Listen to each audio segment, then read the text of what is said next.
In a suburban coffee shop in Birmingham, Alabama, 3 Republicans reflect on the fact that they just got a Democrat elected. I looked at my wife and I had tears in my eyes. We actually accomplished something.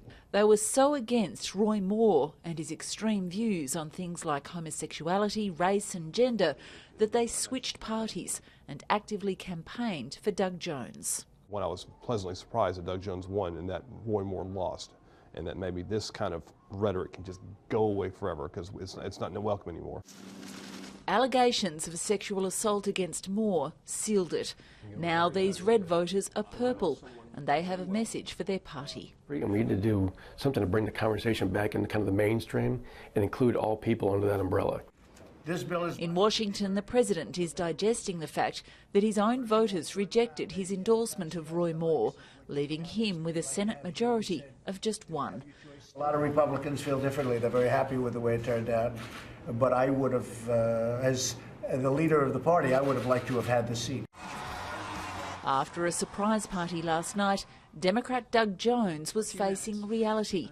He knows he won partly by default, but for the right reasons. That's not a bad thing. With that kind of politics for a segment of the population in Alabama to help reject that kind of history and that divisive rhetoric, I think that's a good thing. Republicans in the state are warning against over-dramatising the results. I can assure you that if Donald Trump was running in Alabama today against any Democrat, he'd still win by about 27.7%.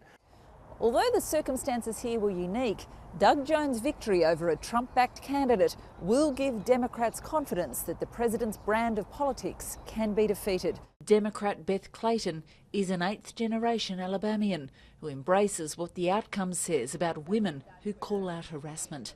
I'm actually about to start crying when you ask that because I'm proud and I feel validated. Alabamians on both sides of politics are proud of themselves. If your faith teaches you to hate, you're doing it wrong.